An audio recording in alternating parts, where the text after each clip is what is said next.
Не знаех за тях. Най-мощните зеленчуци. За имунитет броколи. Богата на витамин С, Е и сулфорафан. Засилват защитните клетки, намаляват възпаленията. Най-добре леко задушени или сурови. Чесън съдържа алицин, силен естествен антимикробен агент, стимулира имунните клетки и помага срещу вируси. Консумирай суров или леко смачкан. Червени чушки. Повече витамин С от портокалите подпомагат образуването на бели кръвни клетки, отлични сурови или печени. Спанак, богат на фолиева киселина, витамин С, желязо, поддържа имунния отговор и възстановяването. Леко термично обработен за по-добро усвояване. Лук съдържа кверцетин, мощен антиоксидант, подпомага борбата с инфекции, ефективен суров или в супи.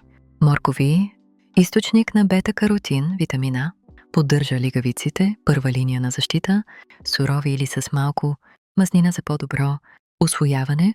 Кръстоцветни зеленчуци, зеле, кейл, брюкселско зеле, стимулират детоксикацията и имунната защита, богати на фитохимикали.